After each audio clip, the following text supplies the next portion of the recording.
Pessoal, é agora nossas aulas de hoje, Química, História e Redação. Espero que vocês tenham um bom proveito, tá certo? Boas aulas, muito obrigado, ok?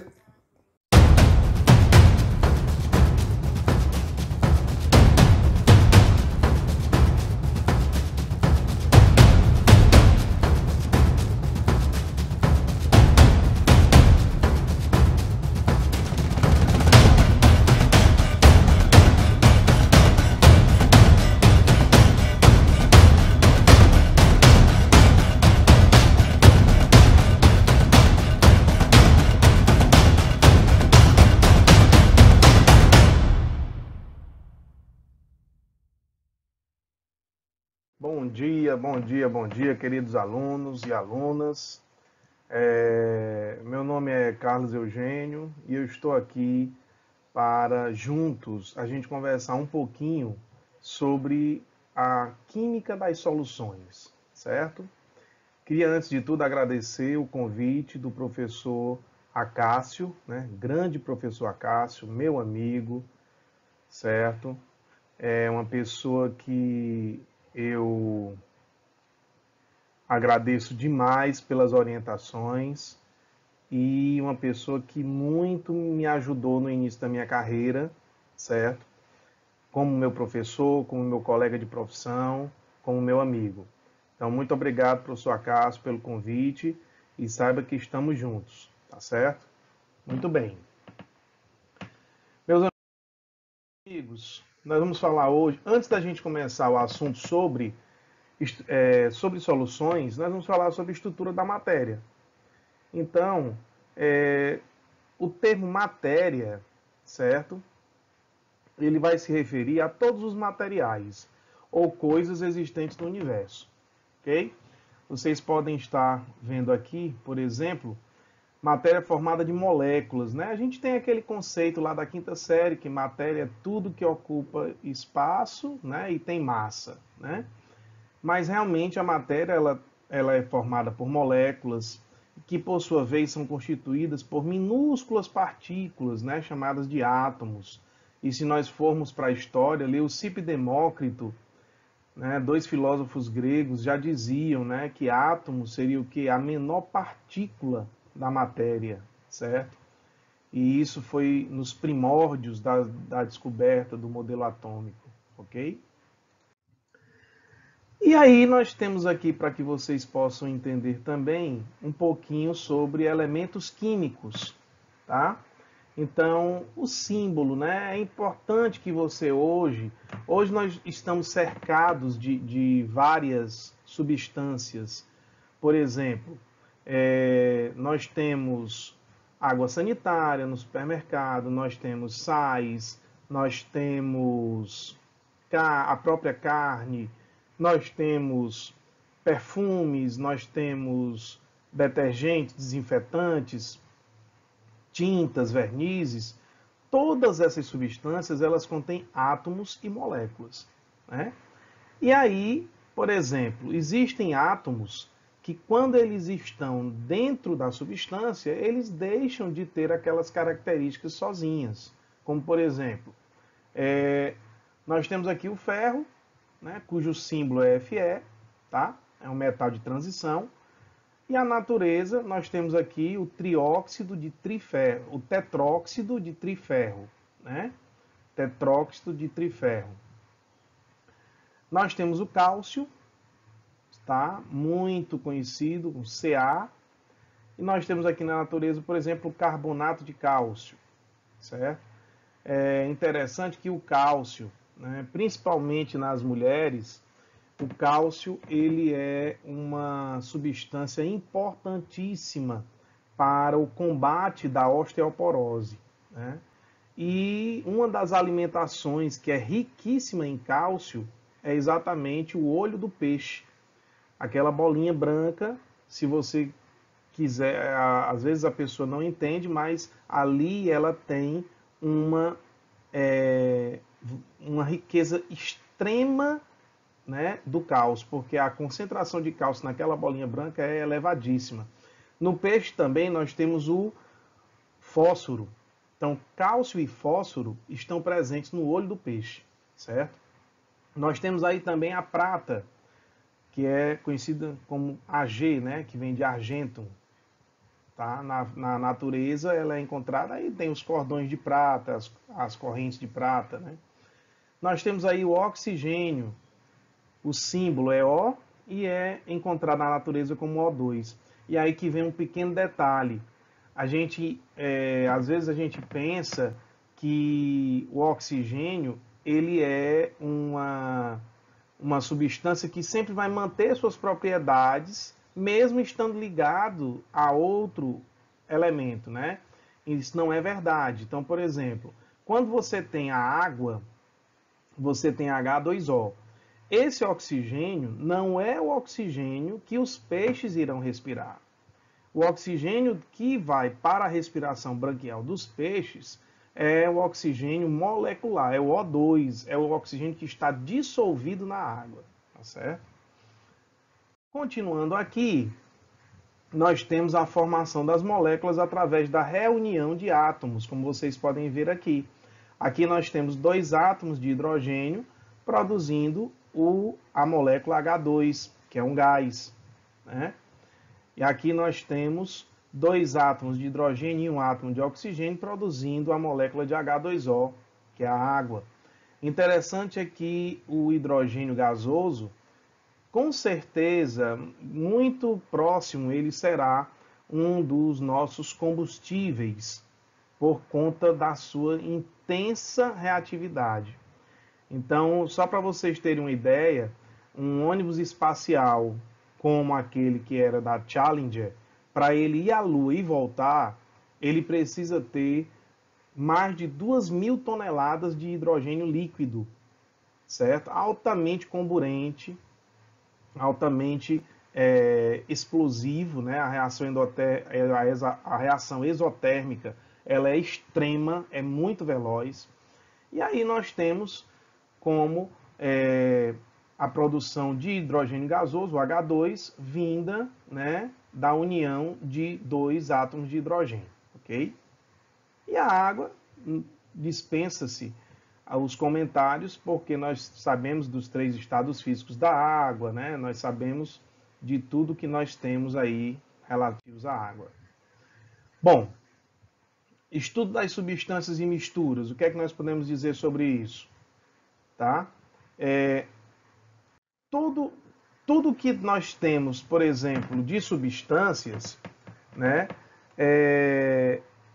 nós vamos utilizar na natureza. Né? Então, por exemplo, a substância simples. O que é a substância simples? É uma divisão do conceito de substância, tá?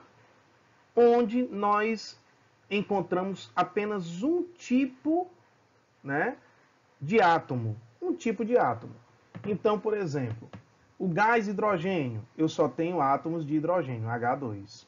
O gás oxigênio, eu só tenho átomos de O2.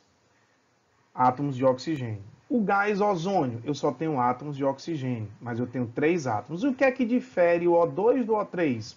Exatamente a atomicidade, a quantidade de átomos, ok? Então, lembrem-se, toda vida que nós tivermos moléculas formadas pelo mesmo elemento químico, sem diversificação de elementos químicos, nós teremos aí substâncias simples, ok? Muito bem. A substância composta é aquela que já tem a união de 2 ou mais elementos químicos diferentes. Exemplo disso, aí nós temos a água, sal de cozinha, por exemplo, e o açúcar, né? A água a gente já viu, é formado por 2 átomos de hidrogênio e 1 átomo de oxigênio. O sal de cozinha é formado por 1 átomo de sódio e 1 átomo de cloro. O açúcar, por exemplo, é formado por 12 átomos de carbono, 22 átomos de hidrogênio e 11 átomos de oxigênio, né? Que é o que nos dá aqui a sacarose, certo? Então, nós temos essas substâncias e todas elas nós utilizamos no nosso dia a dia, no nosso cotidiano. As substâncias puras, que podem ser simples ou compostas, contanto que no meu ambiente de estudo, eu tenho apenas um único tipo de molécula. Ela pode ser tanto simples quanto composta. Mas, por exemplo, se eu tiver aqui H2, que é a molécula que corresponde ao gás hidrogênio, então eu tenho uma substância pura simples. Mas se eu tiver aqui, por exemplo, só moléculas de água, eu tenho uma substância pura composta, tá? Substância pura porque eu só tenho moléculas de água. Aí um detalhe, professor, e a água que nós bebemos, ela é pura? Não, é uma mistura. Então a água que nós bebemos, ela não é pura, certo? Ela é potável. Por quê? Porque ela tem sais minerais. Além das moléculas de água, ela ainda tem também moléculas de sais minerais. Ok? Bom, mistura, nós podemos dizer material formado por duas ou mais substâncias, sendo cada uma destas denominada componente. A fase, uma mistura em que cada uma das porções apresenta aspecto homogêneo ou uniforme, certo? Então, a mistura homogênea é aquela que apresenta uma única fase. E a mistura heterogênea é aquela que apresenta duas ou mais fases. Exemplo, a mistura homogênea nós podemos citar, por exemplo, a água do mar. Se você pegar a água do mar e levá-la ao estudo até microscópico, né, você só vai ver água, só vai ver um único ambiente, uma mistura homogênea. Você não verá os milhares de sais que estão dissolvidos lá, né? A quantidade imensa de sais que estão dissolvidos nela. Então, é uma mistura homogênea. Uma mistura heterogênea, por exemplo, é quando você tem a água barrenta. A água barrenta, né? A água misturada com enxofre, que são substâncias que você não consegue dissolver em água, tá? E aí você vai ter uma mistura heterogênea, uma mistura de duas ou mais fases, né? Apresentando duas ou mais fases. Já a mistura homogênea apresenta uma única fase. Bom, misturas, nós temos o ar atmosférico, uma mistura homogênea. Nós temos a água mais areia. Se você pegar, por exemplo, a mesma água do mar, mas se você pegar um punhado de areia e colocar nela, você vai ter uma mistura heterogênea, certo? E aqui nós temos, né, por exemplo, água e o açúcar dissolvido. Água e óleo não se misturam, mistura heterogênea. Água gaseificada, o aspecto visual contínuo, mas duas fases. Você vê notadamente as bolhas, ok? Bom, amálgama, que é uma liga metálica, né, contendo mercúrio, prata e estânio, você tem aqui uma mistura homogênea. O vinagre, você tem uma mistura entre água e ácido acético, né, pode ser também chamado de ácido etanóico. O latão é uma mistura de cobre e zinco, que é outra liga metálica. O bronze, outra liga, que é cobre e estânio. O aço, que é o ferro e o carbono. E o álcool hidratado, que é uma mistura de álcool e água. Nós estamos usando demais nessa época pandêmica, né, assim dizendo, nesta época de pandemia, nós estamos usando demais um álcool hidratado, a 70%. Né? Por que a 70%? Porque foi descoberto que o vírus ele não sobrevive a essa concentração e é uma concentração de álcool que não evapora como o álcool a 96%. Tá? E aí nós estamos usando tanto o álcool gel, tem que ser feito a 70%, como o álcool líquido tem que ser feito a também 70% de concentração, ok? Muito bem. Nós temos agora o aspecto homogêneo a olho nu, né, um copo de leite, mas o aspecto ao microscópio, você vê claramente as macromoléculas de gordura. Então aqui nós dizemos que o leite é uma mistura heterogênea. E aí vem o conceito de solução. O que é solução? Toda mistura homogênea, composta por dois ou mais componentes, é uma mistura homogênea, é uma solução, tá? Então, lembra, solução, mistura homogênea, certo? Mistura homogênea, solução. E aí, quais são as partes dessa solução que a gente pode citar? Solvente e soluto. Ora, o solvente é a parte que vai promover a dissolução. E o soluto vai ser a parte que vai se dissolver. Quando nós temos, por exemplo, para vocês terem uma ideia, água e sal, nós temos o sal sendo o soluto e a água o solvente. Então, o sal se dissolve em água e assim por diante. Tipos de solução. Aí nós temos solução líquida, solução sólida, solução gasosa. A solução sólida, por exemplo, nós temos ligas metálicas como o ouro A75, né, que é o ouro 750. Nós temos uma liga metálica de cobre e níquel. Nós temos uma outra liga que é o amálgama, né, que era usado nas obturações dentárias. Nós temos quando o hidrogênio é dissolvido em níquel. Nós temos o sólido líquido, que é o sal, por exemplo, dissolvendo em água. Tá? O álcool, aí são substâncias, soluções líquidas, né? O CO2 dissolvido em água, né? Aí um detalhe interessante, o CO2, ele é o gás que está presente nas bebidas gaseificadas. Então, cuidado. Existem dois gases à base de carbono. Um é o CO2, o outro é o CO. Então, o CO é o monóxido de carbono. O CO2 é o dióxido de carbono. O monóxido ele é extremamente nocivo à saúde. Certo? E o dióxido de carbono, ele é o ácido que vai gaseificar as bebidas. Claro, o dióxido também, se for exageradamente, né, ingerido, ele pode causar um aumento, né, da concentração ácida no seu estômago, diminuindo assim o pH e aumentando a acidez estomacal. Porque se você for ver o CO2, quando ele reage com a água, ele vai formar o ácido carbônico, que é o H2CO3. Tá?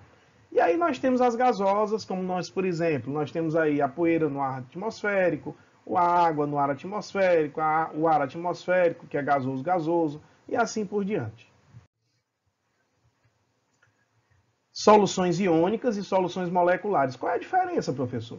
Ora, soluções iônicas são aquelas que têm a capacidade de desenvolver eletrólitos, né? Ou seja, eletrolíticas, que vão ter a condição de transmitir a corrente elétrica através da passagem dos elétrons por ela.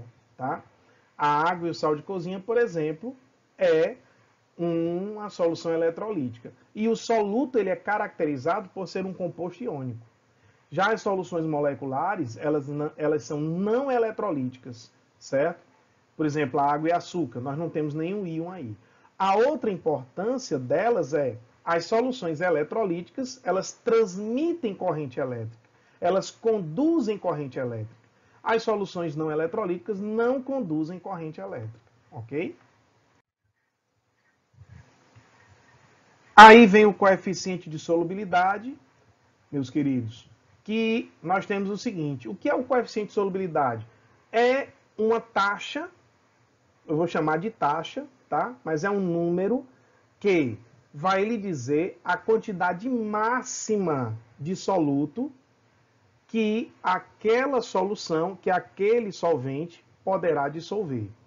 Então, por exemplo, o coeficiente de solubilidade do cloreto de sódio a 0 graus Celsius, ele é 35,7 gramas em 100 gramas de água.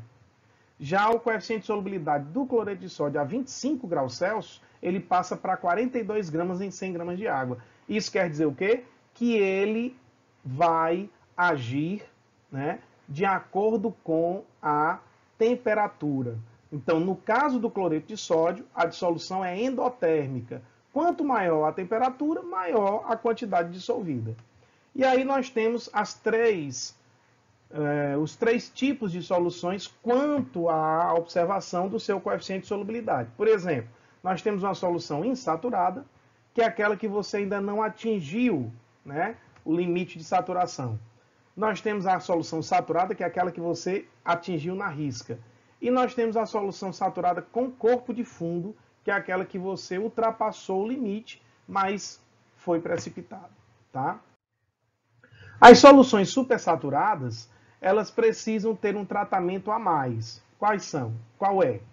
é o aquecimento. Então, se eu tenho uma solução saturada com precipitado, que vocês podem ver aqui, quando eu aquecê-la, eu vou gerar uma solução saturada. E aí eu resfrio essa solução imediatamente, lentamente, até a minha temperatura de origem. Neste caso, eu terei uma solução supersaturada, que é extremamente instável, ok?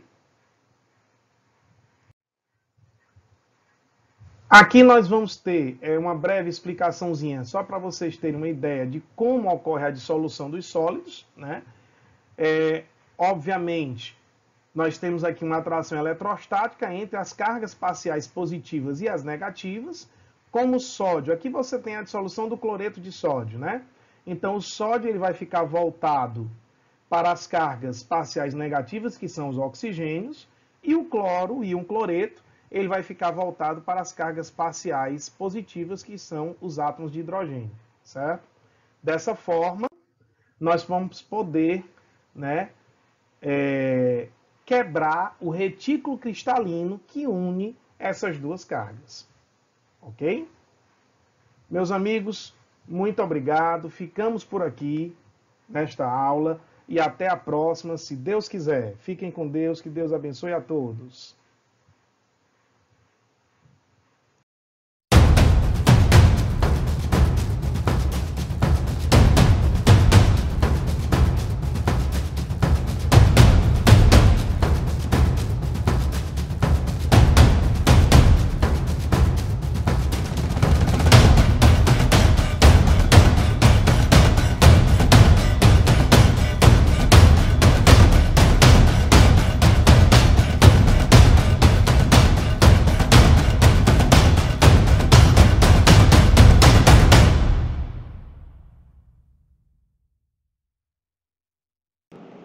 Olá a todos e todas, meu nome é Gabriel Cabral, eu sou professor de História, eu vim aqui a convite do professor Acácio tratar de uma temática que é muito abordada no Enem, é muito abordada também nos vestibulares, que diz respeito a revoltas populares na Primeira República. De antemão, gostaria de agradecer ao professor Acácio, tanto pelo convite como pela disponibilização do espaço, e parabenizá-lo pela iniciativa de disponibilizar essas aulas na internet para que as pessoas tenham mais recursos para a sua preparação e para o ingresso à universidade. Então, parabéns, professor Acácio, muito obrigado mais uma vez pelo espaço, e é isso, vamos à aula. Pois bem, a temática que eu resolvi separar para estudarmos hoje diz respeito às revoltas populares na Primeira República. Eu escolhi essa temática porque muitas dessas revoltas costumam aparecer no vestibular, e geralmente quando a gente estuda no ensino médio, a gente tende a pensá-las como fatos isolados, como pequenos levantes que foram rapidamente suprimidos pelas forças militares do Estado. E aí a proposta dessa aula, portanto, é que possamos perceber como que essas revoltas se conectam a partir do contexto histórico da Primeira República, da proclamação da República e o que estava acontecendo ali que tornou possível que essas revoltas eclodissem. Pois, vamos lá? Antes de qualquer coisa, a gente precisa entender o que estava acontecendo no Brasil nas décadas finais do Império. Então, o que levou o Brasil a instaurar a República lá no golpe republicano em 15 de novembro de 1889?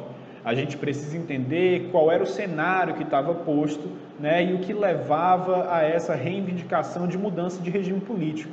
Portanto, a gente precisa pensar um pouco o que estava acontecendo nos últimos anos do Império. Um dos fatores, por óbvio, que leva ao golpe republicano de 15 de novembro de 1889 e que possibilita que isso aconteça é, por óbvio, um enfraquecimento da base política da monarquia, sua perda de apoio popular e por uma série de razões e perda de apoio, inclusive, pelas suas bases políticas.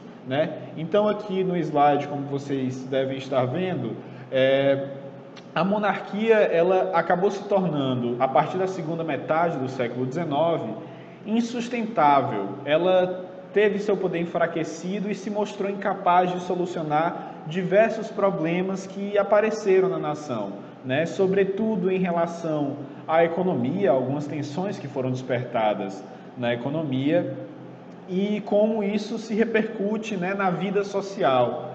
A modernização, que começou a acontecer na segunda metade do século XIX, provocou uma crise no sistema escravista, muito arcaico, que não conseguia acompanhar essa nova produtividade, né, esse aumento e essas novas demandas.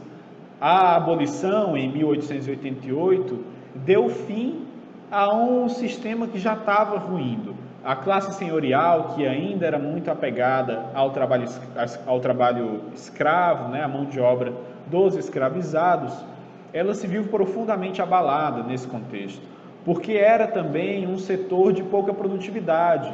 E, nesse sentido, os senhores de escravos não tinham condições, não tinham capital para modernizar suas fazendas, para modernizar sua produção. E, nesse sentido, essa classe senhorial abalada, ela perde muito de sua força e se entende prejudicada, né, pela modernização que a monarquia, que os anos finais da monarquia começam a promover na tentativa de se manter ainda no poder.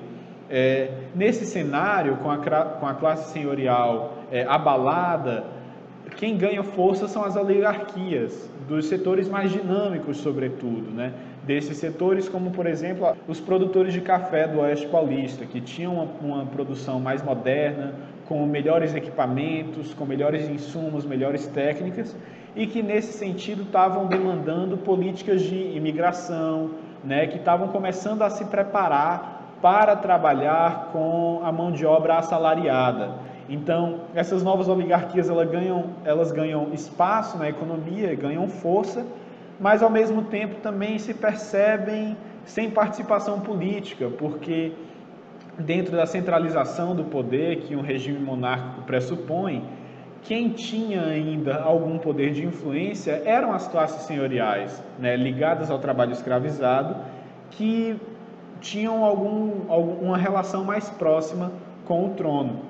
Né? Portanto, essa soma de fatores, né, de uma modernização que provoca uma crise no sistema escravista a partir da segunda metade do século XIX, e que essa crise é intensificada com a abolição em 1888, somada à pouca participação política, porque a gente tem novas forças emergindo aí desses setores mais dinâmicos da sociedade e que não possuem meios para participar politicamente, visto que somente 1,5% da população tinha direito ao voto, e a gente está falando de voto censitário, né, que dizia respeito à posse de escravizados, à posse de terras, e só os grandes latifundiários ainda, né, ligados ao sistema escravocrata, possuíam esse acesso. Então, essa pouca participação política também provoca uma série de tensões que vão desencadear aí na reivindicação de pautas pela mudança do sistema político. Esses setores progressistas, portanto, né, ligados a frações mais dinâmicas da sociedade no Império, que aí a gente está de novo falando desses produtores de café e dos habitantes de centros urbanos, eles começam a incorporar ideias mais modernas, né, ideias mais ligadas a uma modernização que pudesse trazer para eles uma participação mais efetiva na vida política e dessa forma, por óbvio, um controle melhor do Estado de modo a beneficiar a sua vida, né? Então, nessas ideias mais modernas, a gente começa a ver as ideias de abolição, isso lá no começo da segunda metade do século XIX, 1850, reformas eleitorais que pudessem ampliar a participação política dessas pessoas, né? As ideias de federação para que o poder pudesse ser distribuído e pudesse ter uma certa autonomia entre as províncias e os estados, né? Que não ficasse tudo no mando de uma pessoa só, que no caso aqui a gente está falando da figura do monarca. E mais na frente, essa ideia de descentralização do poder, ela incorpora-se aos moldes da ideia de republicanismo, né?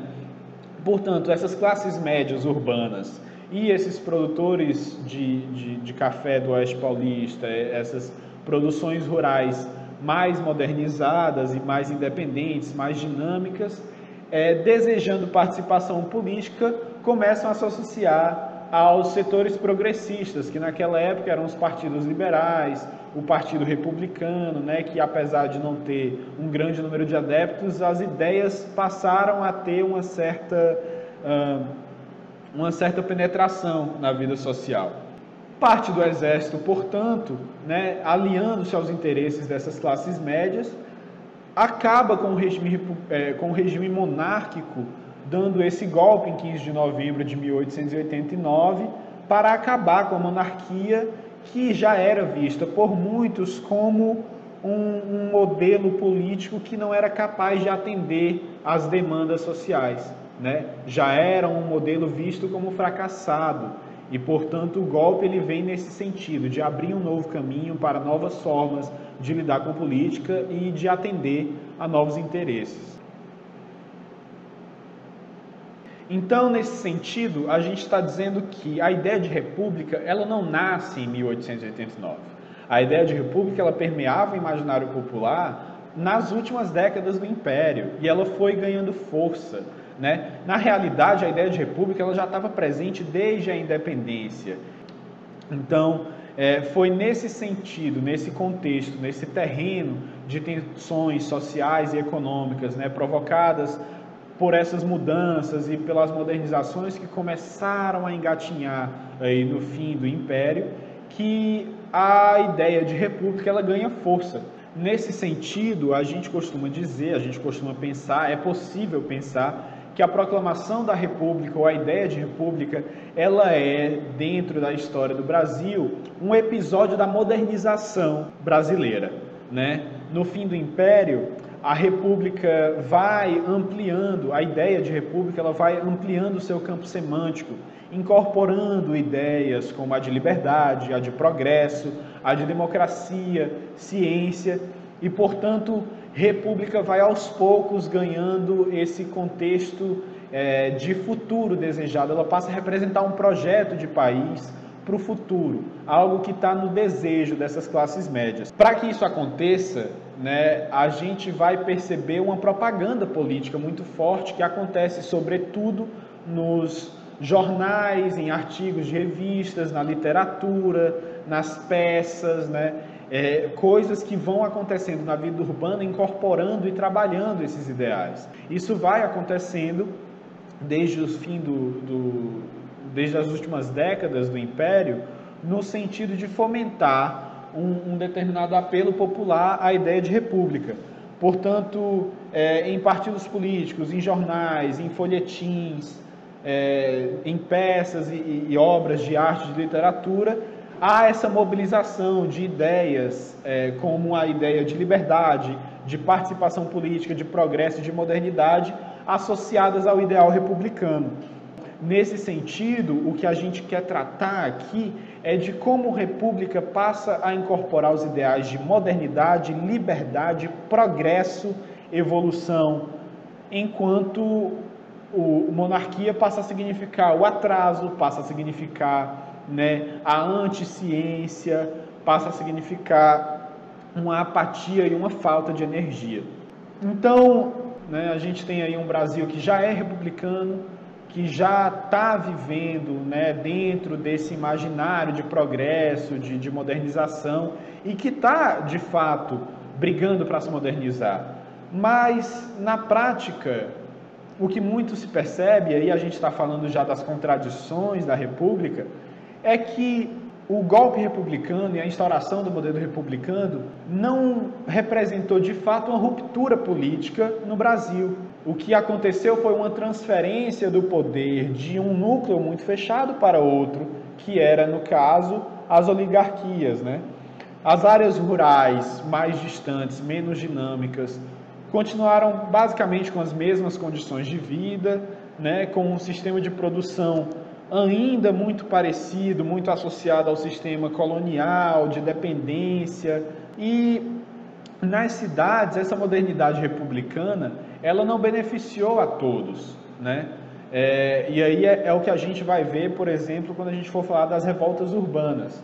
Portanto, o poder ele manteve-se centralizado, ele saiu ali dos núcleos mais próximos do imperador e passa a ocupar esses núcleos que ativamente participavam da política. A gente está falando aqui das oligarquias, sobretudo. Na prática, né, a República não representou uma descentralização do poder, mas uma transferência do poder para essas oligarquias locais, modernas, que tinham surgido no final do Império.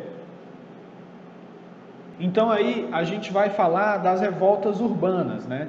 A gente vai falar da revolta da Vacina no Rio de Janeiro e da revolta da Chibata também no Rio de Janeiro. A proposta da aula é que a gente consiga pensar essas revoltas inseridas nesse contexto da República, de disputa entre o que é moderno e o que é atrasado. Essa é a grande chave do raciocínio para pensar as questões que a gente vai resolver no final. Portanto, a revolta da Vacina, ela é um exemplo master, assim, nesse contexto, porque a gente está falando justamente de uma revolta que é causada pelas políticas de modernização da cidade. Então a gente tem ali, né, o presidente Rodrigues Alves, que elenca ali um grupo de pessoas para cuidar de modernizar a capital da República, que na época era o Rio de Janeiro, né? Ele elege o engenheiro Pereira Passos para tratar da modernização do tecido urbano, né, do Rio, e o doutor Oswaldo Cruz para tratar das políticas sanitárias, que são muito presentes ali nesse período. Portanto, nessa remodelação urbana do centro, o que há é a destruição dos cortiços onde moravam pessoas, né, pobres ali na região central, para a abertura de grandes avenidas, né, de prédios pomposos ali, inspirados nos bulevares de Paris, né? E aí a gente tem essa população pobre expulsa de suas casas e desabrigadas, né, de fato. E as políticas sanitárias, né? A gente está falando, sobretudo, revolta da vacina, porque houve uma das políticas implantadas pelo Dr. Oswaldo Cruz, foi a de vacinação compulsória da população contra a varíola. Essa vacinação compulsória, ela acontecia com os profissionais de saúde entrando, invadindo a casa das pessoas, acompanhadas de forças militares, de policiais, para vacinar à força as pessoas. E aí a gente tem também a revolta da Chibata, né, deflagrada aí pelos marinheiros em 1910. Ela acontece em oposição aos castigos físicos praticados na Marinha, que eram, no caso, as chibatadas. Esses castigos físicos, eles só eram aplicados aos marinheiros de baixa patente. E, na sua maioria, esses cargos eram ocupados por pessoas negras, por marinheiros negros e oriundos de famílias pobres, né? Então, o que se percebia aí era a presença de um passado muito recente da escravidão, que até então tinha pouco mais de 20 anos que tinha acabado, né, legalmente, a presença do castigo físico da escravidão dentro de um modelo que deveria representar a modernidade, que deveria se desvincular de tudo aquilo que remetesse ao passado. E agora tratando dos messianismos, né, de Canudos e Contestado. É muito comum que se reduzam esses acontecimentos ao fator de ordem religiosa, né? Eu considero que isso é um erro, pessoalmente, porque, na verdade, são movimentos políticos e que têm suas origens em profundos problemas sociais e que, por acaso, tem ali a religiosidade como um fator importante, marcante da vida dessas pessoas. Mas trata-se, sobretudo, de uma recusa política e de um confronto, de um embate com essa política da nova república.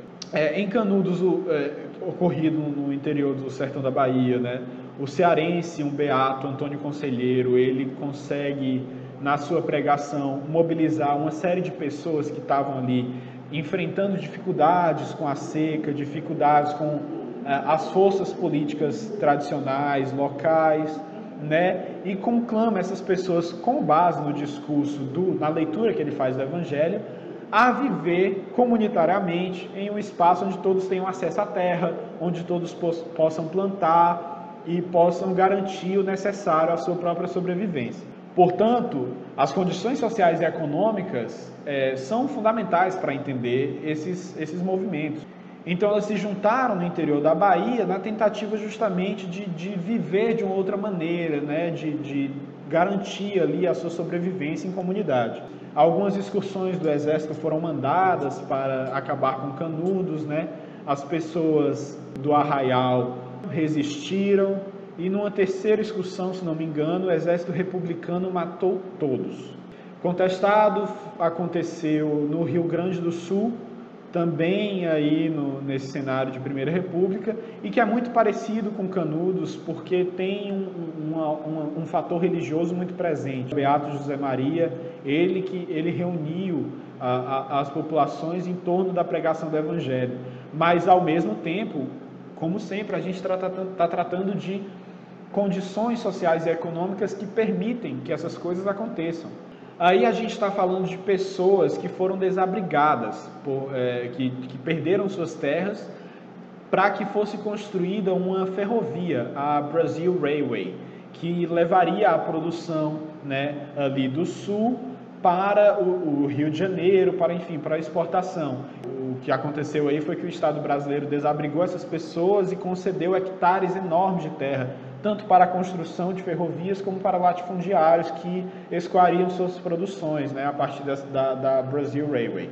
No confronto tivemos 10 mil mortes, né, a maioria de civis, e essas mortes não foram só pelos confrontos militares, mas também morreu muita gente pela fome, por outras doenças, enfim.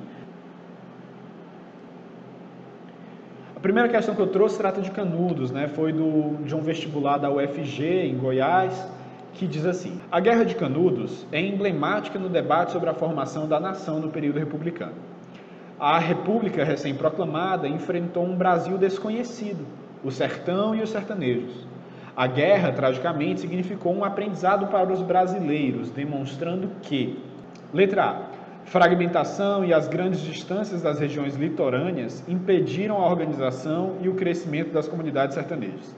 Letra B, unidade cultural do país é fruto de um longo processo de gestação, iniciado com a ocupação do litoral e o fabrico de açúcar.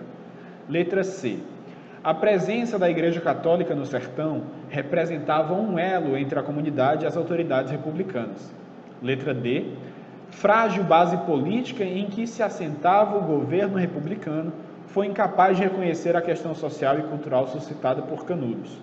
E letra E, resistência política dos monarquistas organizados no Arraial de Canudos era uma ameaça à ordem republicana. A resposta para essa questão é a letra D. A frase, base política em que se assentava o governo republicano foi incapaz de reconhecer a questão social e cultural suscitada por Canudos, né? Uma questão que também era política. A chave para entender essa questão é perceber a frágil base política que assentava, que apoiava, né, o governo republicano. Então a gente está lembrando, como eu disse lá no início, que a República é fruto dos interesses de uma classe média urbana e de uma nova oligarquia rural mais independente, mais dinâmica, que se concentra sobretudo ali na região sudeste. Os ideais republicanos, eles só circulavam, né, nas grandes cidades, então a gente precisa ter isso em mente também, que no interior essas ideias não chegavam, e quando chegavam não significavam muita coisa. E a gente tem que lembrar também aquilo de que a mudança de monarquia para a república não representou na prática uma ruptura, né? O poder, ele manteve-se centralizado, ele só saiu do monarca para oligarquias ali do sudeste. Então, a modernidade trazida pela República foi uma modernidade que não significou muita coisa para quem estava distante dos centros de poder. A segunda questão é sobre revolta da vacina, uma questão de concurso aqui de uma banca da Sesgran Rio, que diz o seguinte: o governo Rodrigues Alves foi responsável pelos processos de modernização e urbanização da capital federal, o Rio de Janeiro. Coube ao prefeito Pereira Passos, que era engenheiro, a urbanização da cidade, e ao doutor Oswaldo Cruz o saneamento, visando a combater principalmente a febre amarela, a peste bubônica e a varíola. Essa política de urbanização e saneamento público, apesar de necessária e modernizante, encontrou forte oposição junto à população pobre da cidade e também à opinião pública. Por quê? Letra A. Desabrigava milhares de famílias em virtude da desapropriação de suas residências e obrigava a vacinação antivariólica. Letra B. Mudava o perfil da cidade e acabava com os altos índices de mortalidade infantil entre a população pobre. Letra C. Transformava o centro da cidade em área exclusivamente comercial e financeira e acabava com os infectos quiosques. Letra D. Provocava o surgimento de novos bairros que receberiam desde o início energia elétrica e saneamento básico. Ou letra E. Implantava uma política habitacional e de saúde para as novas áreas de expansão urbana, em harmonia com o programa de ampliação dos transportes coletivos. Ora, essa questão, evidentemente, a resposta está na letra A, né? A gente está falando de como essas reformas modernizadoras do Rio de Janeiro violentaram as populações mais pobres, né? O que é que isso quer dizer em termos daquela discussão de modernidade e atraso, república, monarquia? A gente está falando desse temor em relação ao moderno, né? Porque para essas pessoas pobres, os ideais de modernidade trazidos pela república, eles se apresentam de maneira violenta.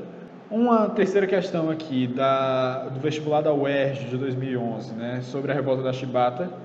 Nós, marinheiros, cidadãos brasileiros e republicanos, mandamos esta honrada mensagem para que Vossa Excelência faça aos marinheiros brasileiros possuirmos os direitos sagrados que as leis da República nos facilitam. Tem Vossa Excelência 12 horas para mandar-nos a resposta satisfatória sob pena de ver a pátria aniquilada. Né? Esse é um trecho do manifesto, né, emitido pelos marinheiros quando estavam com os canhões apontados para a cidade do Rio de Janeiro.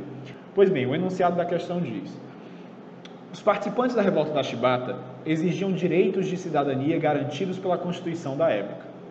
As limitações ao pleno exercício desses direitos na Primeira República foram causadas pela permanência de letra A, hierarquias sociais herdadas do escravismo. Letra B, privilégios econômicos mantidos pelo Exército. Letra C, dissidências políticas relacionadas ao federalismo. Ou letra D, preconceitos étnicos justificados pelas teorias científicas. A gente está falando aí, mais uma vez, a resposta é letra A.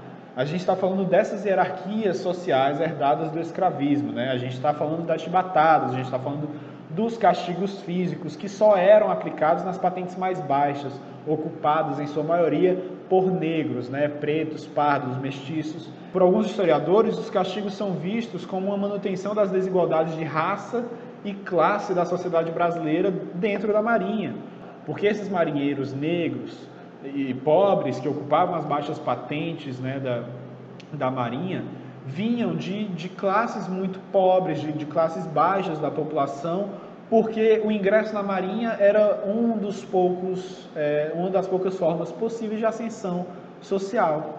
A modernidade, portanto, nesse sentido, é uma modernidade que manteve a violência do passado, né? Então, e é daí que vem a revolta. Por fim, uma última questão para amarrar tudo isso, traz um trecho de um livro chamado A Revolta da Vacina, de um historiador brasileiro, o Nicolau Sevchenko, que é um historiador fenomenal, e esse trecho diz o seguinte: não é por acaso que as autoridades brasileiras recebem os aplausos unânimes das autoridades internacionais das grandes potências, pela energia implacável e eficaz de sua política saneadora.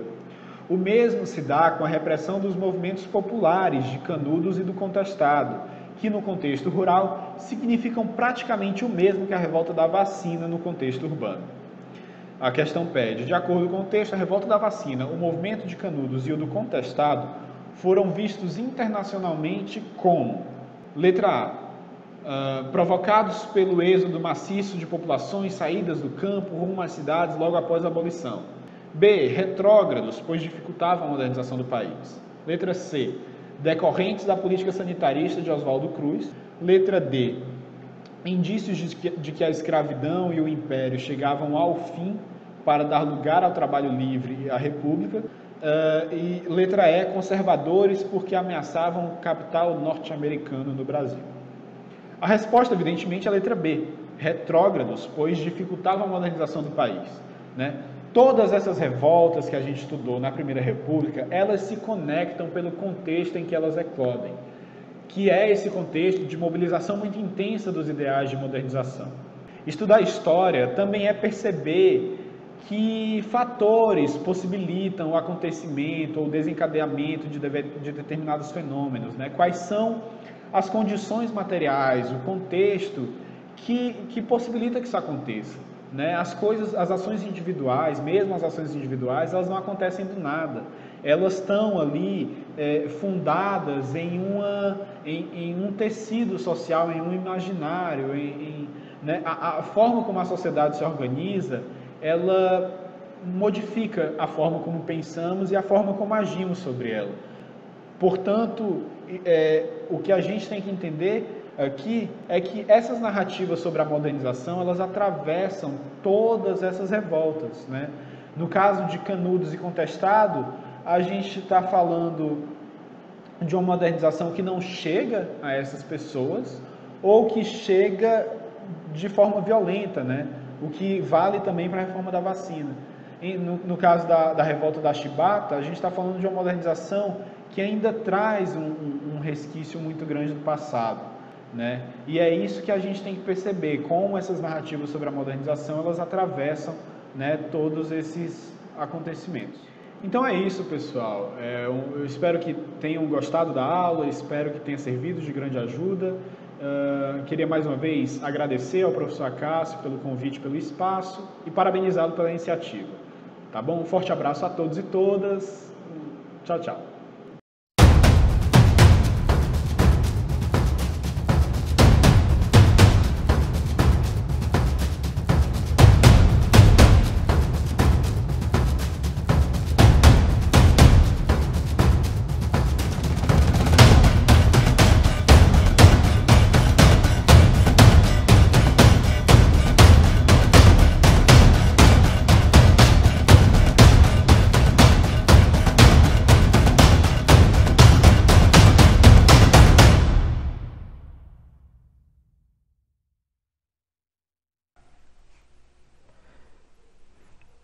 Fala galera, tudo bem com vocês?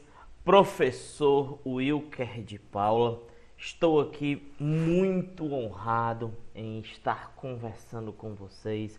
Queria, antes de qualquer coisa, parabenizar e agradecer ao meu grande amigo professor Acácio por essa oportunidade de estar aqui conversando com vocês sobre o que a gente curte, sobre o que a gente gosta.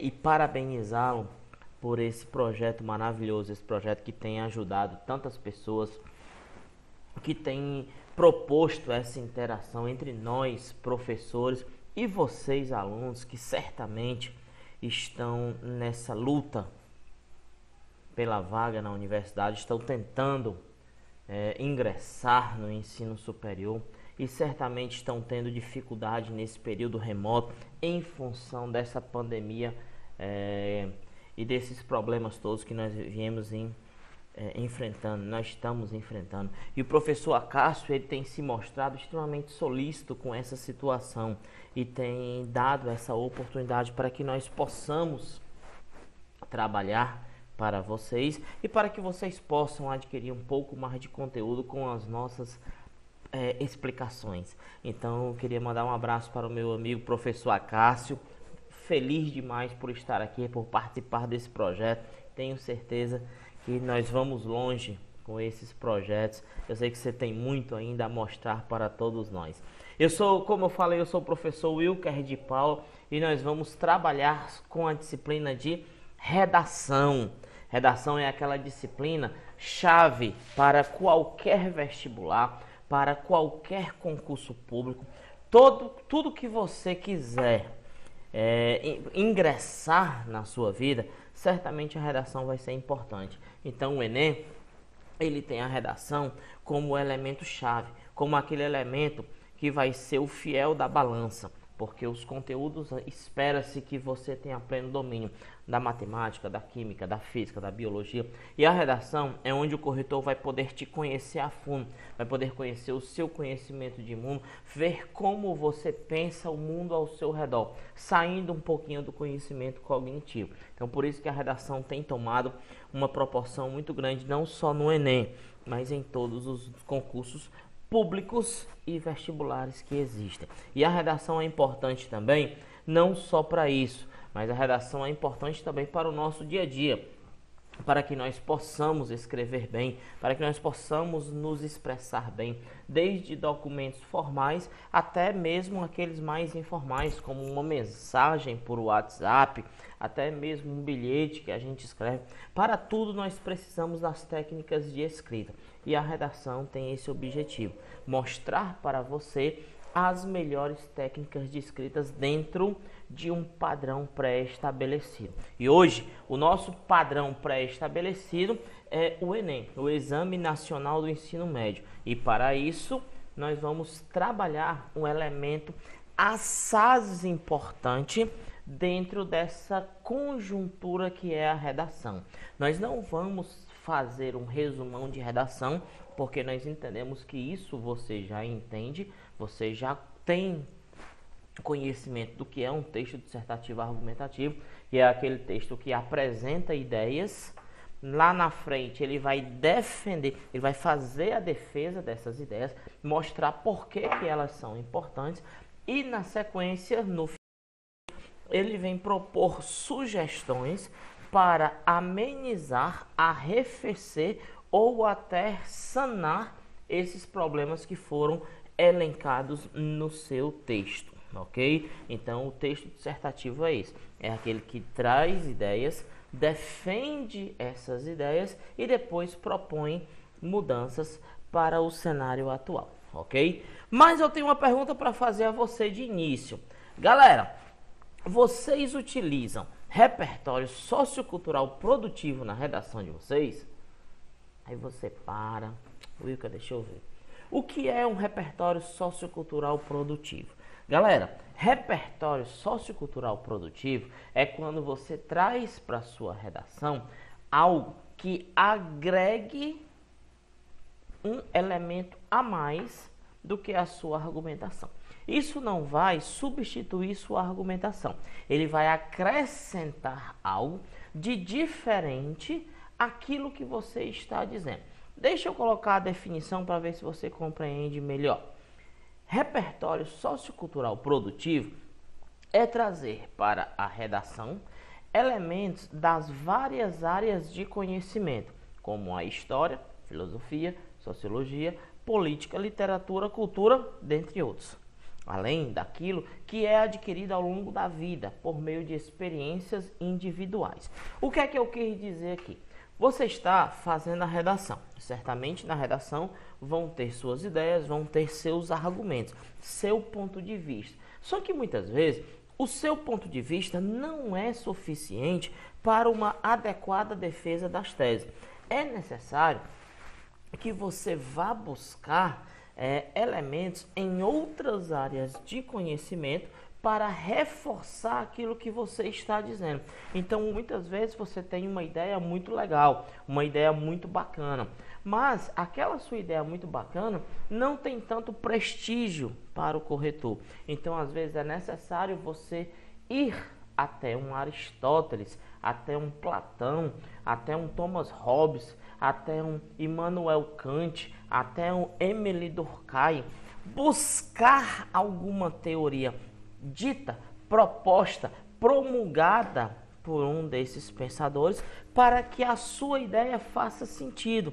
É mais ou menos assim: eu tenho uma ideia, só que essa minha ideia não é suficiente para o corretor. Então eu vou ter que buscar alguém mais elevado hierarquicamente na nossa sociedade para tentar coadunar aquilo que eu estou falando. É como se minhas palavras não fossem suficientes. Então eu vou buscar o Aristóteles com alguma citação dele para mostrar ao corretor que a minha ideia não surgiu do nada. Ela surgiu embasada em uma teoria já proposta, seja por um filósofo, seja por um sociólogo, seja por um elemento histórico, seja por um livro da literatura. O fato é que as minhas ideias não brotaram do nada, elas têm um embasamento, e esse embasamento é o repertório sociocultural produtivo. É quando eu trago para a minha redação não apenas as minhas ideias, mas elementos de outras áreas do conhecimento.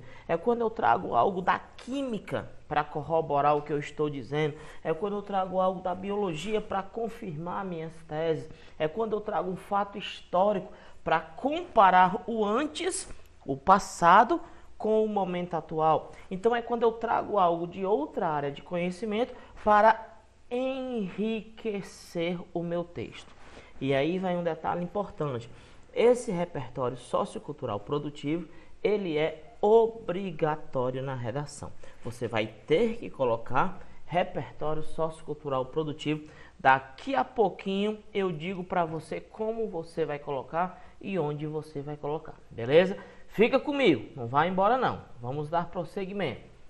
E aí eu trouxe para vocês 3 eixos que vão resumir bem como a gente pode usar esse repertório sociocultural. Primeiramente, eu posso utilizar o conhecimento de mundo, aquilo que eu faço no meu dia a dia, que me traz cultura e que eu posso levar para a redação. Por exemplo, notícias de jornais e revistas, dados estatísticos, autorais, estudos e pesquisas. Você está aqui lendo uma revista e você lê um artigo que você acha que é bastante interessante. Coincidentemente, quando você vai fazer a redação, o tema da sua redação, a proposta de redação, tem a ver com o tema daquele artigo que você leu. Você vai fazer uma redação sobre mobilidade urbana. Coincidentemente, no dia anterior, você leu um artigo em uma revista falando da quantidade de mortos no trânsito no século 21. E aí você pode pegar esse conteúdo que você leu numa revista, esse estudo, essa pesquisa, e levar para o seu texto para confirmar, para dar um maior valor à sua argumentação. Mas não é só isso. Você pode também trazer elementos culturais da nossa cultura, né? Como, por exemplo, filmes, músicas, novelas, autores, livros, peças, séries. Não é isso? Às vezes as pessoas ficam muito amedrontadas e dizem assim: Wilker, é possível eu trazer uma série para a redação? É possível eu citar um filme, uma música, uma letra de música na redação? Sim, galera. E inclusive esses repertórios, eles são até mais indicados, porque eles são mais a sua cara. Né? Mostra que você está colocando na redação aquilo que realmente você conhece. Então, se você traz uma série e coloca essa série na redação, é porque realmente você entende daquele assunto, você assistiu aquela série. Então, se você está fazendo uma redação sobre suicídio e você coloca, por exemplo, os 13 porquês, é porque você assistiu àquela série e você está trazendo isso para a redação.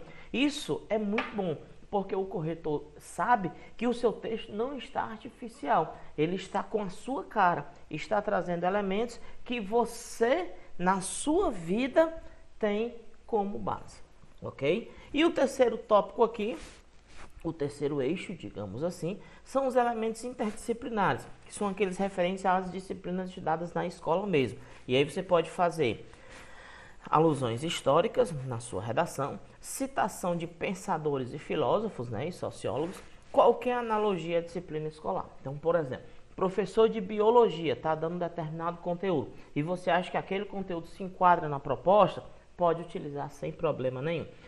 Eu tenho um curso de redação e no nosso curso de redação nós trabalhamos com modelos de redação. E tem um dos modelos que eu para você ver como o negócio é interessante, eu o faço, a base desse meu modelo é segundo a física, as leis de Newton. Então eu trago a primeira lei de Newton, depois eu trago a terceira lei de Newton, junto as duas para poder encaixar na minha argumentação. Então é possível você usar física, química, matemática, história, geografia, qualquer disciplina é possível que você use no seu texto, desde que tenha cuidado, desde que o negócio seja com bastante critério. Beleza? Vamos seguir aqui o nosso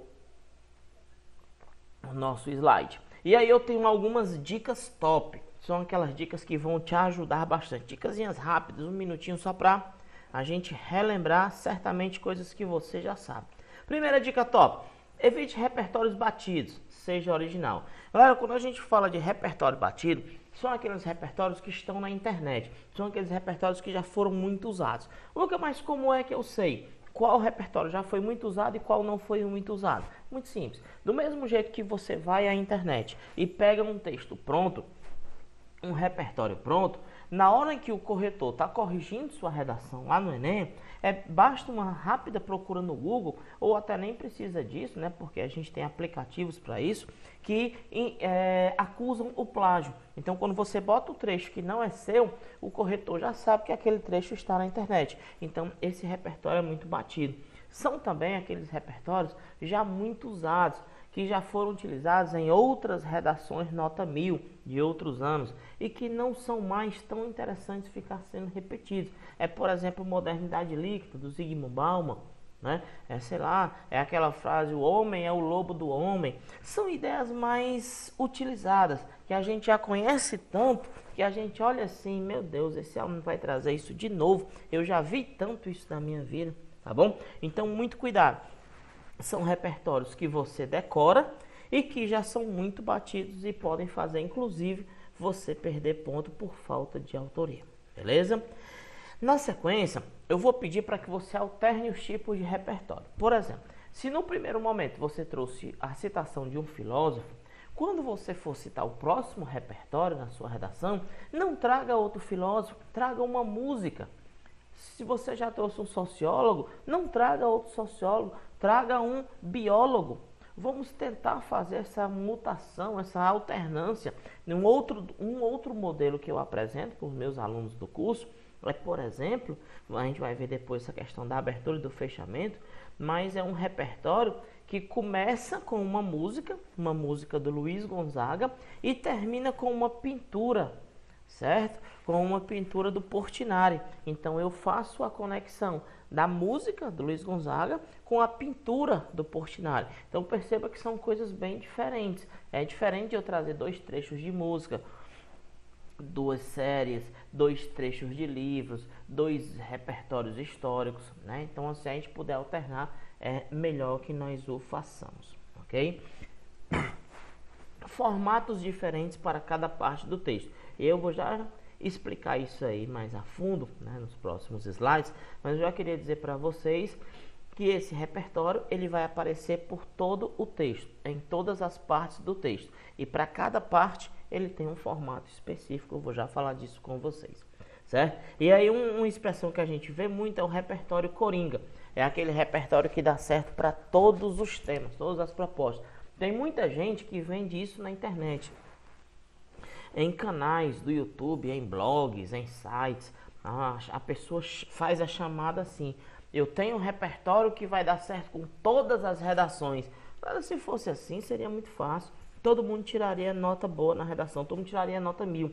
Se houvesse essas fórmulas prontas, essas fórmulas mágicas, ninguém tiraria nota baixa, certo? Era só a pessoa correr para essas fórmulas prontas. Então, muito cuidado quando lhe prometerem algo muito milagroso, certo? Esse repertório coringa que dá certo com todas as propostas, ele não existe. É claro que nós temos uns repertórios, eu ensino até muito isso para os meus alunos, nós temos alguns repertórios que eles se adequam a grande parte dos temas.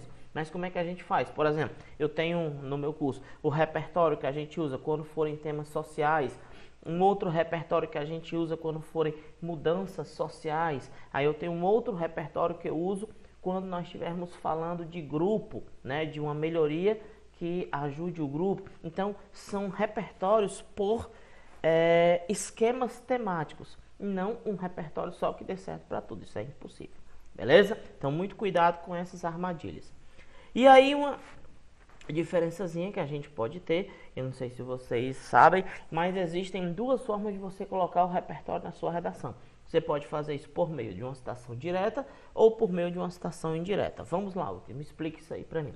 A citação direta é quando você pega a frase da pessoa, tal qual essa pessoa disse, tal qual ela escreveu, e você traz essa frase igualzinha para a sua redação, sem mudar nada. Nesse caso, você tem que colocar essa frase entre aspas, para mostrar que é uma citação direta. Eu, particularmente, não gosto muito dessa citação direta. Não que ela esteja errada, longe disso. mas porque você tem que ficar decorando frases. E esse lance da decoreba já não existe mais há algum tempo nos estudos. Imagine na redação. E o que é a citação indireta? A citação indireta é quando você não precisa trazer a citação ipsiliter para o seu texto. Você pode ler a citação, você pega a ideia que o cara quer passar e traz a ideia para a sua redação, dando logicamente o crédito. Então é como se você estivesse estudando aqui sociologia e você estudou algo sobre Emile Durkheim. O cara falou sobre a teoria do fato social.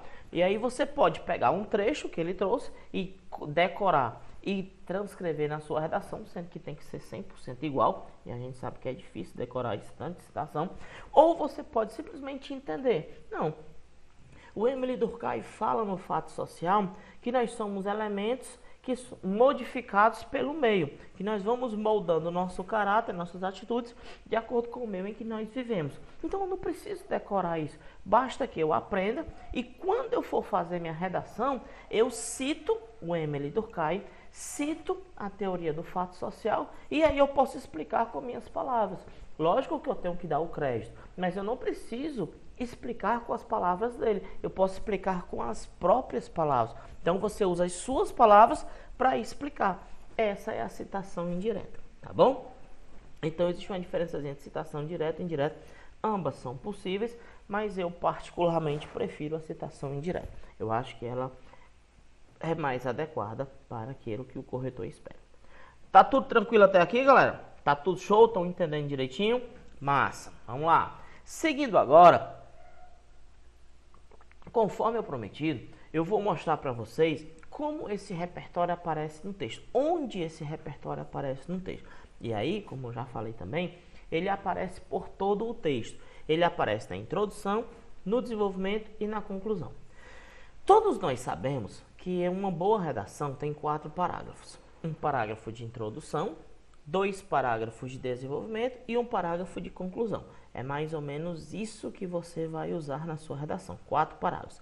Introdução, desenvolvimento e conclusão, ok? E esse repertório, ele tem que aparecer nas 3 partes. Na introdução, no desenvolvimento e na conclusão. Logicamente, repertórios diferentes. Não vai ser o mesmo repertório, mas ele tem que aparecer. E aí vamos prestar atenção aqui no que eu falei, que eu estou mostrando para vocês. O repertório na introdução, ele aparece na primeira frase, certo? Abrindo o texto. Por que é interessante? Eu já vi mesmo algumas redações nota 1000 que abrem o texto com um repertório, que começam a redação com uma citação.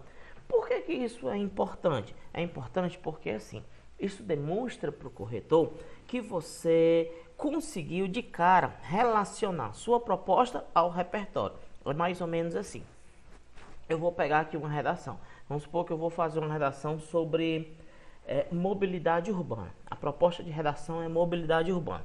Aí eu leio a proposta, aí assim que eu leio a proposta me vem na cabeça, opa, Juscelino Kubitschek, o modelo rodoviarista do Juscelino Kubitschek.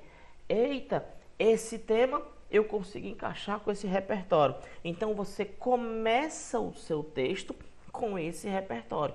E aí você mostra para o corretor que de cara você já pensou num repertório. Isso mostra para o corretor que você tem conhecimento de mundo, que você conseguiu rapidamente associar a proposta que foi dada a um repertório que você já conhecia. Então, quando você faz essa associação, você demonstra conhecimento para o corretor, certo? Lembrando que isso é a estratégia de abertura, né? Eu sou obrigado a abrir minha redação dessa forma? Obrigado, não. Isso é apenas uma das estratégias que a gente usa e a gente tem visto que é bem eficaz. Quando o aluno faz isso, normalmente as notas são muito boas, porque isso passa uma excelente impressão para o corretor, certo? No desenvolvimento, falei para vocês que nós temos 2 parágrafos. Eu sou obrigado a colocar repertório nos 2 parágrafos? Não. Você tem a opção.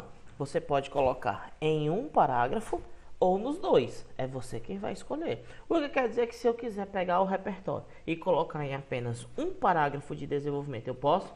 Pode. E se eu tiver mais de um repertório e quiser colocar um em cada parágrafo de desenvolvimento, eu posso?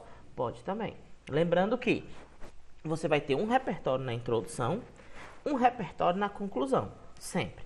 No desenvolvimento, é você quem escolhe. Se você quiser ter o repertório em apenas um parágrafo, show. Se você quiser ter em 2 parágrafos, também é show, ok? Então, lembrando, 2 parágrafos de desenvolvimento, você pode fazer um repertório ou 2 repertórios. E esse repertório vai servir para dar embasamento aos seus argumentos. É aquilo que a gente já falou. Muitas vezes sua ideia é boa, mas ela precisa do embasamento de alguém mais preparado, de um especialista no assunto. E aí é onde entram os filósofos, sociólogos, por aí vai, ok? E na conclusão, Will? Na conclusão, esse repertório vem sempre na parte final. Ele pode ser no começo da introdução, mas eu particularmente gosto de colocá-lo no final da conclusão, porque aí você vai fazer o casamento com a introdução. Você abre o texto, comecinho da introdução com o repertório, e você fecha o texto final da conclusão com outro repertório. Então eu gosto de abrir o texto com o repertório e fechar o texto com outro repertório. Lembrando que esse repertório da conclusão, ele tem a ver com o repertório da introdução, certo? Ele é um fechamento. Então eu abro o repertório na introdução e fecho o repertório na conclusão. Eu vou dar um exemplo, vou citar textualmente o exemplo que eu estava falando para vocês. Em um dos modelos que eu uso no curso, eu ensino ao meu aluno fazer um negócio bastante diferente. E é impressionante, os alunos que têm feito isso têm tirado excelentes resultados, porque isso causa uma sensação muito positiva nos corretores. Olha o que eu ensino ao meu aluno. Ele começa a introdução falando da música Asa Branca, de Luiz Gonzaga, que é quando aquelas pessoas fogem da seca. Asa branca, né? Bateu asas e voou, fugindo da seca, né? Porque estava muito difícil e tal. Aí eu faço uma relaçãozinha com os problemas e eu fecho o texto mostrando um quadro do Portinari, quadro chamado Retirantes, que é exatamente a mesma temática. É quando os retirantes, uma família de retirantes, foge também da seca e da fome. Então perceba que eu peguei uma música que falava de um assunto e peguei uma pintura que falava do mesmo assunto. E fiz a conexão entre as duas. Uma no começo da introdução e a outra no final da intervenção. Então perceba que tem que haver uma ligação entre esse repertório de introdução e esse repertório de conclusão. Ok? Lógico que a gente não tem como mostrar isso com mais detalhes, mas é só para você ter um pouquinho de ideia do que a gente vai fazer. Lembrando, galera, que qualquer coisa que vocês queiram fazer, se vocês tiverem alguma dúvida, alguma pergunta, vocês podem me procurar no Instagram, certo? Vocês estão vendo aí o meu Instagram. Podem procurar, bater um papo, tirar uma dúvida, fazer pergunta. Vocês podem seguir, a gente sempre está postando conteúdos, propostas. É bem legal, ok? Seguindo, eu tenho aí para vocês os tipos de repertório. Nós temos 8 tipos de repertório. Nós temos o repertório histórico, artístico, literário, filosófico, sociológico, científico, jurídico e musical. Esses são os 8 tipos de repertório que nós conhecemos. Lógico, existem até outros, mas menos importantes, menos usuais do que esse. Desses aí, eu só chamo a atenção para o de número 7, que é o repertório jurídico. Normalmente, repertório jurídico tem a ver com leis, e a gente costuma muito usar a Constituição, a Carta Magna. Só um detalhe, galera, se vocês forem usar um repertório jurídico, tenham cuidado de saber o número da lei, ou o nome da lei, se a lei tiver nome, né? Se for aquelas leis que são apelidadas popularmente, como Lei Maria da Penha, Lei Seca e tal, pode ser usado também, desde que entre aspas, né? E aí, se você for usar a Constituição, diga qual é o capítulo, qual é o inciso, qual é o parágrafo, qual é o artigo, dê informações precisas. Não diga assim, esse tema foi tratado na Constituição. Não, esse tema foi tratado na Constituição, no artigo 5º, que fala sobre, beleza? Seja bem específico, ok? E aí, galera, para fechar, eu vou mostrar para vocês esse repertório na prática. Nós já teorizamos muito, mas a gente sabe que redação só se aprende na prática. Então vamos trabalhar um pouquinho na prática. Eu trouxe um repertório aplicado de 2 formas. E primeiro eu vou mostrar como não fazer e depois como fazer. Olha aí como não fazer. Perceba, eu vou ler esse trechinho para você. É o trecho de redação de um aluno que fala sobre a importância da leitura. Ele fala assim, ó, o hábito da leitura deve ser indispensável na vida de todo e qualquer cidadão. Tal ato incita o senso crítico e expande o vocabulário, proporcionando um melhor desenvolvimento intelectual. Parafraseando o escritor Monteiro Lobato, quem mal lê, mal ouve, mal fala e mal vê. Perceba, galera, que essa parte que está em branco é a argumentação dele. E essa parte que está em amarelo é a parte do repertório sociocultural. Ele trouxe uma citação do Monteiro Lobato. Como eu já tinha falado para vocês antes, isso é uma citação direta. Ele trouxe a frase do jeitinho que o Monteiro Lobato falou, entre aspas. Isso é uma citação direta. Mas o que eu quero mostrar para vocês? Perceba que essa frase ficou solta, porque primeiro ele argumentou e depois ele jogou a frase. A frase é adequada. O conteúdo da frase tem tudo a ver com o que ele estava dizendo, mas parece que ficou aquela coisa assim. Ele terminou o parágrafo, aí pensou assim, está faltando alguma coisa. O que é que eu vou colocar? Ah, vou colocar uma frase aqui do Monteiro Lobato. Fica um negócio solto, fica um negócio artificial. Eu nunca recomendo que você coloque repertório sociocultural no final do parágrafo, nunca. Para mim, o repertório é bom quando ele vem abrindo o parágrafo ou no meio do parágrafo. Por quê? Porque o repertório ele não pode vir solto, ele tem que ser contextualizado. Você tem que explicar por que, que aquele repertório foi utilizado. Você tem que dar uma breve explicação desse repertório. Deixa eu mostrar para vocês agora como fazer. Olha esse trecho. Ele traz o mesmo tema, né, a importância da leitura, e o mesmo repertório. Mas olha como ele pode ser bem mais encaixado. Primeiramente, o pouco hábito da leitura é uma realidade prejudicial à consciência crítica. Devido ao imediatismo social intrínseco à cultura brasileira, grande parte dos cidadãos acredita no ato de ler como uma tarefa que demanda mais tempo do que se teria, não a priorizando o seu cotidiano. Assim, ao afirmar em sua máxima que quem mal lê, mal ouve, mal fala, mal vê, Monteiro Lobato relata de forma fiel os malefícios do afastamento entre o homem e o livro. Galera, perceba que eu trouxe a mesma citação para o mesmo tema, mas eu trouxe bem mais contextualizado. Perceba que eu trouxe o repertório agora no meio do parágrafo e perceba que depois do repertório eu fiz uma breve explicação. Monteiro Lobato relata de forma fiel os malefícios do afastamento entre o homem e o livro. Eu não vou explicar a frase, eu vou mostrar por que eu trouxe essa frase. O que é que essa frase tem de tão bom que ela merece estar na minha redação? É só uma pequena referência. É só para que essa frase não fique solta, não fique perdida no meio do seu parágrafo. Beleza? Então, você viu aí como não fazer, como deixar um repertório solto e como fazer, deixando o repertório bem mais encaixadinho. Beleza, galera? E redação, queria só dizer uma coisa a vocês para finalizar. Redação vai além de escrever. Redação é estratégia. Se você não tiver uma boa estratégia, você pode escrever muito bem, mas certamente você não vai ter uma boa nota na redação, porque a redação vai além de escrever, não é só escrever, é ter uma boa estratégia, é ter um bom plano e seguir esse bom plano, beleza? Então, galera, qualquer dúvida que vocês tenham, vocês podem me procurar no Instagram, vocês estão vendo aí, @wilkerdpaula. Vocês podem me procurar lá, podem tirar dúvida, podem mandar direct, podem seguir, podem ficar à vontade, ok? E aí, para finalizar, eu queria agradecer mais uma vez meu grandíssimo amigo, professor Acácio, essa pessoa maravilhosa, cheia de ideias boas, ideias revolucionárias, um mentor, capitaneador desse projeto maravilhoso, por essa oportunidade, por ter podido falar hoje com vocês. Obrigado, meu amigo. Tamo junto. Sabe o que você precisar, nós estamos aí. Queria agradecer a sua presença, o fato de você ter assistido a aula até o final, ter continuado aqui comigo. Eu espero ter ajudado e espero que você possa ter um pouco mais de qualidade na sua redação após essa aula. Beleza, galera? Foi um prazer imenso estar aqui. Espero ter ajudado.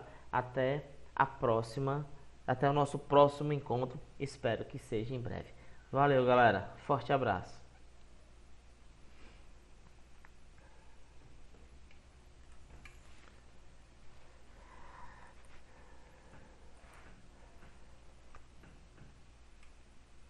E aí, moçada, gostaram das aulas? Espero que sim, pois sábado teremos mais novas aulas, novos professores, tá certo? Conto com vocês, muito obrigado pela audiência e até o próximo sábado. Grande abraço!